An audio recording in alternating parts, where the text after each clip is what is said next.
अस्सलाम वालेकुम everyone. Welcome to the dose section with doctor dose. एक और वीडियो में खुश आमदेद। उम्मीद करता हूँ जी आप सब लोग बहुत अच्छे होंगे और जो मैं एफर्ट्स कर रहा हूँ उसका आपको फ़ायदा भी हो रहा होगा। आपकी जो सपोर्ट मिल रही है, जो आपका फीडबैक मिल रहा है, उसका बहुत शुक्रिया। Thank you very much. जी आज हमारा टॉपिक है जी TNA ट्रेनिंग नीड एनालिसिस, जो कि हेल्थ एंड सेफ्टी का बहुत ही इंपॉर्टेंट एक टॉपिक है। तो आज हम देखेंगे कि हेल्थ TNA कैसे करते हैं, क्या होता है, कैसे करते हैं, प्रैक्टिकली इसको कैसे इम्प्लीमेंट कर सकते हैं। तो चलते हैं जी अपने टॉपिक की तरफ। कि काइंडली फीडबैक देते रहिएगा। बहुत बहुत शुक्रिया आपके देखने का। चलते हैं जी टॉपिक की तरफ। Welcome to the topic. आज हमारा टॉपिक है जी HSC training need analysis, best practices and methodology, a systematic approach to identifying the training need analysis. तो स्टार्ट करते हैं जी अपना आज का टॉपिक। नहीं जी, अब as health safety and environment के फंडामेंटल्स की बात करते हैं। हर ऑर्गेनाइजेशन का ये एम होता है कि वो अपने जो लोग हैं, जो आपका प्रॉपर्टी है और जो आपका इन्वायरमेंट है और प्रोडक्टिविटी है, उसको सेफ रखें, सिक्योर रखें और सस्टेनेबल बनाएं। तो तमाम ऑर्गेनाइजेशन के अंदर हेल्थ एंड सेफ्टी एक क्रूशियल डोमेन है, जिसके अंदर वो ये कोशिश कर रहे होते हैं। अब ये कोशिश आपकी जब भी कामयाब हो सकती है, जो आपके हेल्थ एंड सेफ्टी के जितने भी प्लान्स हैं, प्रोसीजर्स हैं, या जो स्ट्रेटजीज आप बिल्ड कर रहे हैं इन चीज़ों को काउंटर करने के लिए, तो वो आपकी इफेक्टिव हो, रोबस्ट हो और प्रैक्टिकेबल हो और ऑन ग्राउंड अचीवेबल हो। और अगर ये सब चीज़ें ऐसे ही होंगी, तभी आप जाकर एक्सीडेंट, इंसिडेंट्स और अनवांटेड इवेंट्स को जो है वो अवॉइड कर सकते हैं। अब इन सारी जो आपके प्रोसीजर्स या प्लान है, उनके अंदर एक TNA एक ऐसा क्रूशियल एलिमेंट है जो कि आपके वर्कर की कॉम्पिटेंसी से रिलेट करता है। तो इसको अंडरस्टैंड करते हैं, इसकी अंडरस्टैंडिंग होना बहुत ज़रूरी है। अगर आपको इसकी अच्छी अंडरस्टैंडिंग होगी, तो जब भी आप अगर किसी हायर पोजीशन में हैं, तो आप अपनी वर्क फोर्स की जो कॉम्पिटेंसी है, उसको अच्छे से आप जो है वो हैंडल कर सकते हैं। तो सबसे पहले डेफिनेशन देखते हैं कि TNA is a systematic process to identify, analyze and address the training gaps and needs within an organization. Basically कि आपकी जितनी भी ऑर्गेनाइजेशन के अंदर एक्टिविटीज हो रही हैं, वो सारी तो आपके वर्कर ही परफॉर्म कर रहे हैं। और अगर आपके परफेक्ट वर्कर्स कॉम्पिटेंट नहीं है, तो ओबियसली फिर आपकी जो प्रोडक्टिविटी है वो भी इफेक्ट होगी और आपकी जो सेफ्टी है वो भी इफेक्ट हो सकती है। तो इसके लिए जी एक TNA क्या है जी, एक सिस्टमैटिक अप्रोच होती है। आप प्रोसीजर बनाते हैं जिसके अंदर आप बेसिकली अपने वर्कर्स की जो नीड्स हैं ट्रेनिंग की, ये रिलेट करती हैं कि जो आपकी जॉब है उसके अंदर कौन कौन सी जो आपकी स्किल्स चाहिए, उनकी बेस पर आप जो है नीड्स को आइडेंटिफाई करते हैं और वर्कर को वो ट्रेनिंग करवाते हैं। अब गैप्स क्या होते हैं, जब आप काम कर रहे होते हैं, with the passage of time आप आइडेंटिफाई करते हैं कि कहाँ पर यार एरियाज ऑफ इम्प्रूवमेंट है, या कहाँ पर जो है वो चीज़ें थोड़ी गड़बड़ चल रही हैं। तो उन चीज़ों को इम्प्रूव करने के लिए जो आप फिर जो आप प्लान करते हैं, उसको आप कहते हैं गैप एनालिसिस। तो ये दो चीज़ें जो होती हैं बहुत क्रूशियल होती है। एक तो आइडेंटिफिकेशन ऑफ द ट्रेनिंग्स, और दूसरा जो आपका आ जाता है आइडेंटिफिकेशन ऑफ द गैप। क्या पर्पस है जी? ऑब्वियसली जो हमने पहले डिस्कस किया, TNA का पर्पस होता है कि जो आपका वर्क प्लेस है वो सेफ हो, आपकी प्रॉपर्टी, पीपल और इन्वायरमेंट सेफ हो, और जो आपका वर्कर है उसकी कॉम्पिटेंसी इंक्रीज करे। इसके साथ साथ इसका एक और मकसद होता है कि जो आपकी मिनिमम रिक्वायरमेंट्स ऑफ कंप्लायंस होती हैं, वो आपकी लीगल हो सकती हैं, या स्टैंडर्ड्स की हो सकती हैं, या क्लाइंट की हो सकती हैं, वो भी मीट कर दें। यही जी इसके बेनिफिट्स में आ जाता है जी। जब आप इसको इम्प्लीमेंट करते हैं, तो आपके वर्कर जो मोटिवेटेड भी होंगे, स्किल्ड हो जाएंगे, एक्सपीरियंस के साथ साथ उनका जो कॉन्फिडेंस लेवल है वो इंक्रीज कर जाएगा। अंडरस्टैंडिंग ऑफ द जो आपकी प्रोसेसेस है उनकी अच्छी अंडरस्टैंडिंग हो जाएगी, आपकी कंप्लायंस अचीव हो जाएगी, वो रेगुलेटरी हो सकती है, स्टैंडर्ड हो सकती है। और ऑब्वियसली जब आपकी ये चीज़ें करेंगे, तो आपके जो ऑर्गेनाइजेशनल कल्चर है वो भी प्रमोट होगा, पॉजिटिव होगा। अब बात करते हैं कि जी वाई जो TNA है, ट्रेनिंग नीड एनालिसिस है, इसकी ये इंपॉर्टेंट क्यों है। एक तो ये आपकी कंप्लायंस को बीट करने के लिए ये बहुत इंपॉर्टेंट है। देन जी आपका जो पोटेंशियल HSC के रिस्क होते हैं, उनको मिटिगेट करने में, उनको कंट्रोल करने में हेल्प कर रहा होता है। आपके वर्कर की जब परसेप्शन लेवल, अब जब आप उसको ट्रेनिंग देते हैं, तो ऑब्वियसली उसका जो परसेप्शन लेवल और स्किल लेवल है वो इंक्रीज करता है, जो कि आपको बेनिफिट कर रहे होते हैं रिस्क की आइडेंटिफिकेशन में और उनके कंट्रोलिंग में। देन जी आपका जो कल्चर होता है, ऑर्गेनाइजेशनल कल्चर होता है, वो कंटिन्यूसली इंप्रूव करता है, पॉजिटिव होता है। जी।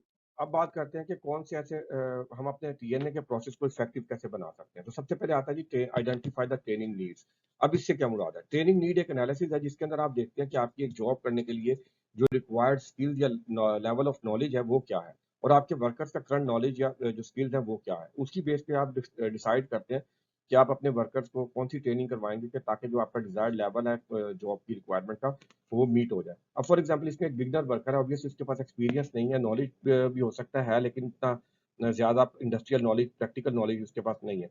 तो फिर आप उसके हवाले से आप उसको बड़ा कॉम्प्रिहेंसिव ट्रेनिंग प्लान करेंगे, ताकि जो ये डेफिशिएंसीज हैं वो उनको इम्प्रूव कर सकें। इसी तरह का आपका एक बहुत स्किल्ड वर्कर है, एक्सपीरियंस वर्कर है, लेकिन टेक्नोलॉजी चेंज हो गई है, कोई नई मशीन है, कोई नया इक्विपमेंट है, नया प्रोसेस है, तो ऑब्वियसली वो जितना भी एक्सपीरियंस है वो नई चीज़ों के बारे में उसको इतना अच्छा नहीं जान रहा होगा।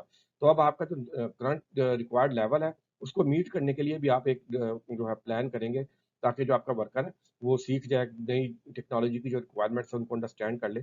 तो ये इसको आप कहते हैं ट्रेनिंग नीड्स को आइडेंटिफाई करना। देन दूसरा फैक्टर आ जाता है जी ट्रेनिंग गैप्स को ढूंढना। अब ट्रेनिंग गैप्स क्या है जी?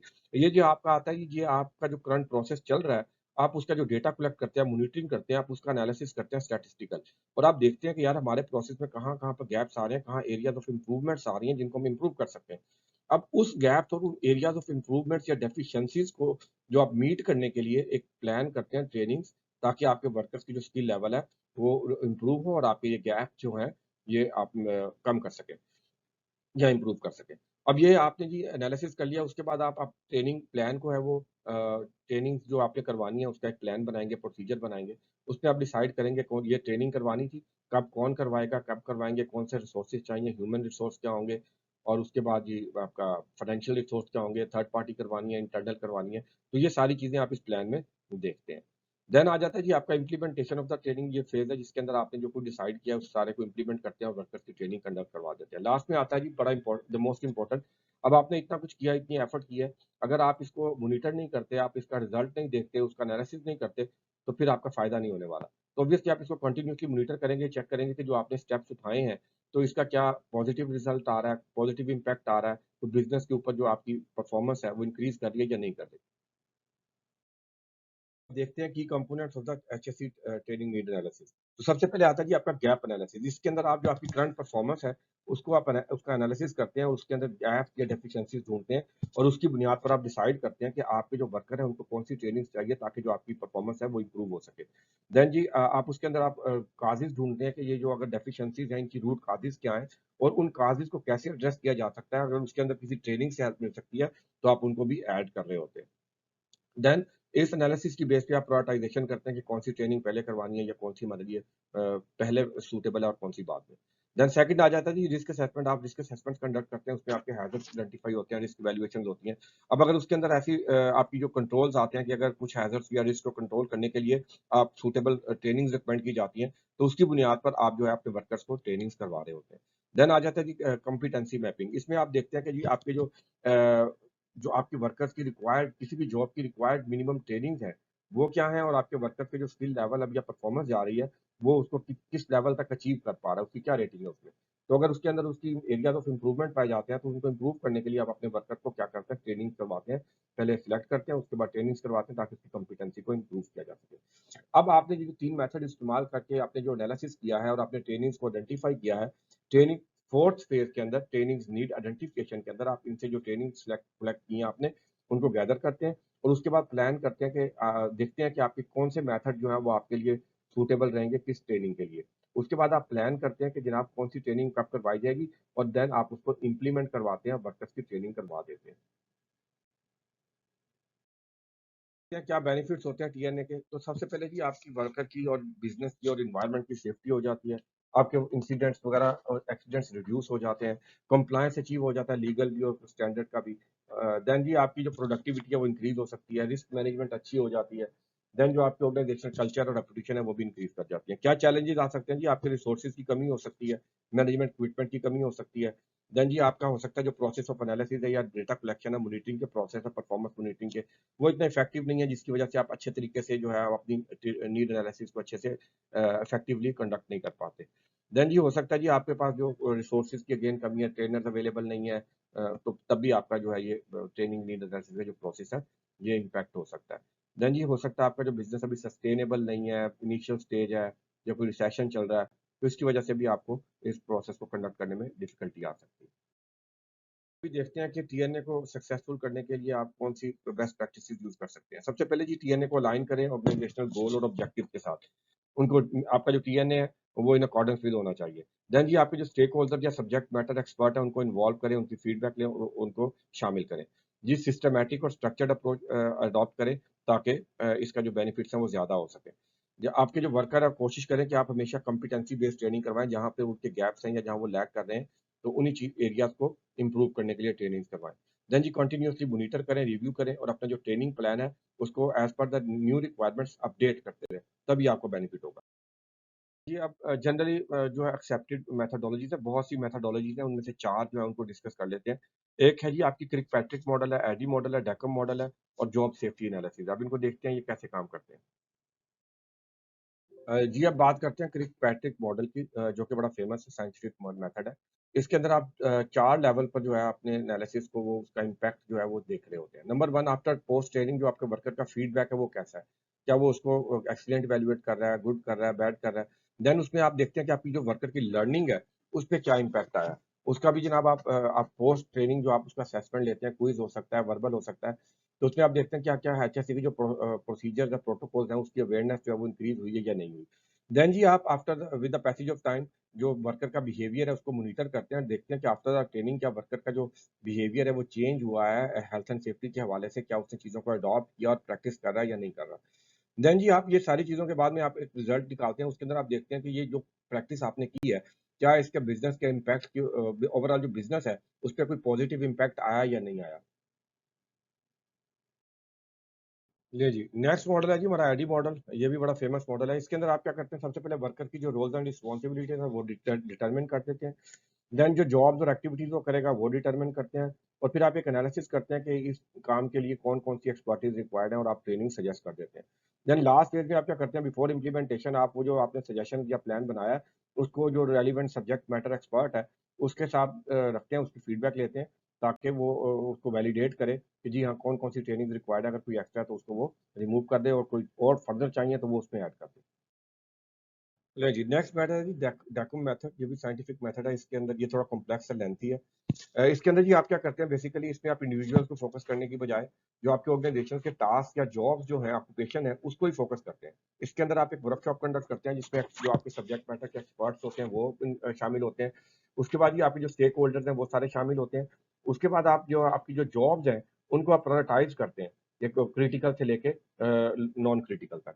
देन जी उस प्रायोरिटाइजेशन की बुनियाद पर आप फिर क्या करते हैं, हर टास्क के अगेंस्ट जो है वो आइडेंटिफाई करते हैं कि कौन सी ट्रेनिंग रिक्वायर्ड है ताकि इनको सेफली एग्जीक्यूट किया जा सके। तो इस तरह आप एक कुरिकुलम बना लेते हैं जिसके अंदर आप जो भी आप उस ऑक्यूपेशन के लोग आएंगे उन सबको वो ऑक्यूपेशन के हिसाब से आप ट्रेनिंग्स करवाते जाएंगे।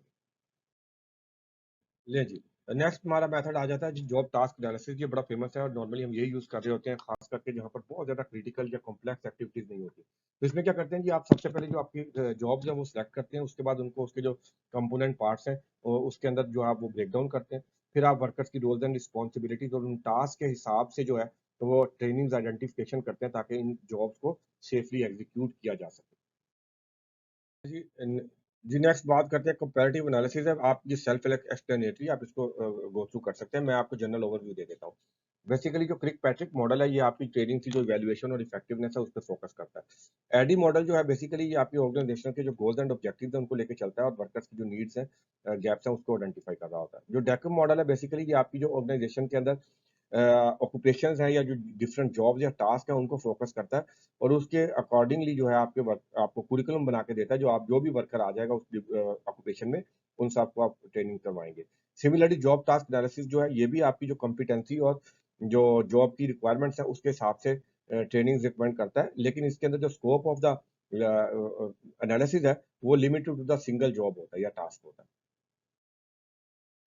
जी, आप देखते हैं कौन-कौन सी टेक्निक्स यूज़ कर सकते हैं। पहले क्वेश्चनर और सिंपल सर्वेज हैं जिसके अंदर आप फीडबैक ले सकते हैं लोगों से कि यार आपको कौन-सी, आप क्या समझते हैं कि आपको कौन-कौन सी ट्रेनिंग रिक्वायर्ड है।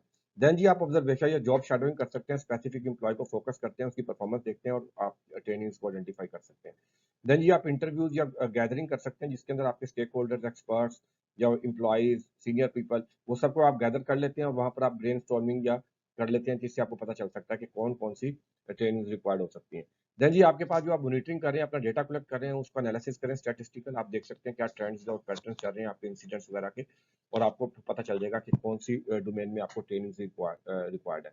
देन जी आप कॉम्पिटेंसी असेसमेंट्स कर सकते हैं अपने वर्कर्स को, जनाब आप टेस्ट दे सकते हैं, उनके क्विज़ दे सकते हैं, एनालिसिस कर सकते हैं, जिससे आपको पता चल सकता है कि कौन-सी ट्रेनिंग जो है वो फर्दर चाहिए। देन जी आप गैप एनालिसिस कर सकते हैं जिसके अंदर आप देखेंगे कि जनाब हमारी परफॉर्मेंस में किन एरियाज़ में गैप चल रहा है, क्यों चल रहा है, फिर रिक्वायर्ड जो हमारी परफॉर्मेंस है वो क्या थी और जो करंट परफॉर्मेंस है वो क्या जा रही है, इसको फर्दर इंप्रूव कैसे करना है, तो उसके लिए आप ट्रेनिंग्स आइडेंटिफाई कर सकते हैं। देन जी आप स्वॉट एनालिसिस कर सकते हैं, जिसके अंदर आप strength, weaknesses, opportunities and threats को देखते हैं, उसके मद्देनजर रखते हुए अपनी ट्रेनिंग जो है रिक्वायर्ड वो आइडेंटिफाई कर सकते हैं। स्ट्रक्चर्ड अप्रोच होनी चाहिए। जब भी आप कोई टीएनए करने जा रहे हैं तो आपको चाहिए स्ट्रक्चर्ड अप्रोच जो है वो अडॉप्ट करें। अपना टेम्पलेट यूज़ करें और उसके साथ-साथ जो बेस्ट प्रैक्टिसेस चल रही है इंडस्ट्री में या वो यूज़ करें। जो फ्रेमवर्क जो फेमस है या मेथड्स हैं वो यूज़ करें, ताकि जी आपको कंसिस्टेंसी मिले, स्टैंडर्डाइज़ेशन मिले। इससे आपका सा टाइम भी सेव होगा, आपके रिसोर्सेज़ भी सेव होंगे और जो आपकी एफिशिएंसी लेवल है, वो भी आपका जो है वो इंक्रीज़ करेगा। कंक्लूड करते हैं हमने टीएनए में आज क्या सीखा जी। ट्रेनिंग नीड एनालिसिस एचएससी का क्रूशियल टूल है, जिसके अंदर हम मेक श्योर करते हैं कि जो हमारे वर्कर्स हैं, जो जॉब परफॉर्म कर रहे हैं, उनकी जो रिक्वायर्ड कॉम्पिटेंसीज है वो मीट हो और उनका जो स्किल्स और नॉलेज लेवल है वो अप टू द मार्क होना चाहिए। देन जी इससे हमें जो हमारी कंप्लायंस लेवल जो है वो मीट हो जाते हैं। देन हमारी ऑर्गेनाइजेशन में इंसिडेंट और जो रिस्क मैनेजमेंट है वो इम्प्रूव हो जाती है।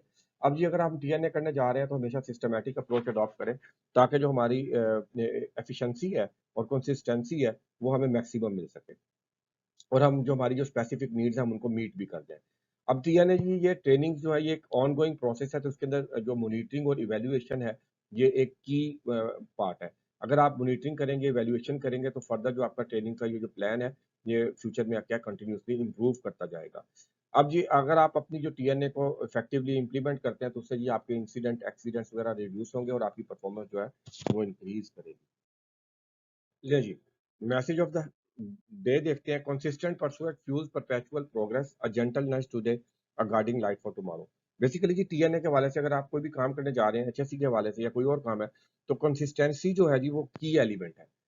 आपने जनाब आप जो भी काम स्टार्ट करें उस पे कंसिस्टेंट रहें, उसको देखते रहें बार-बार और लगे रहें। तो with the passage of time आप देखेंगे कि जो आपकी जो इम्प्रूवमेंट होगी वो एक्सपोनेंशियल हो जाएगी। शुरू में आपको ऐसे लगेगा कि जनाब कोई फ़ायदा ही नहीं हो रहा, कोई फ़ायदा ही नहीं हो रहा, लेकिन with the passage of time आप उसे 1 साल दें, 2 साल दें और लगे रहें एक चीज़ को, प्रोसेस को, लेकिन वो सिस्टमैटिक होना चाहिए और मेथड वो अडॉप्ट करें जो कि जनरली जो है वो एक्सेप्टेड है। देन आप देखेंगे कि आफ्टर 1 ईयर और 2 ईयर जो आपकी इम्प्रूवमेंट्स आना शुरू होंगी, वो बड़ी एक्स्पोनेंशियल होंगी। यकदम कुछ नहीं से जनाब बहुत कुछ आपको मिल जाएगा। लें जी, that was it. Thank you for watching जी। उम्मीद करता हूँ कि आपको अच्छा लगा होगा, हेल्पफुल होगी वीडियो आपके लिए। आपके देखने का बहुत-बहुत शुक्रिया जी, फीडबैक का बहुत शुक्रिया, आपकी सपोर्ट का बहुत शुक्रिया। काइंडली अगर कुछ अच्छा लगा लाइक करें, सब्सक्राइब करें। नेक्स्ट वीडियो में मिलते हैं जी किसी और टॉपिक के साथ। सी यू, अपना ख्याल रखें। Thank you very much, bye bye.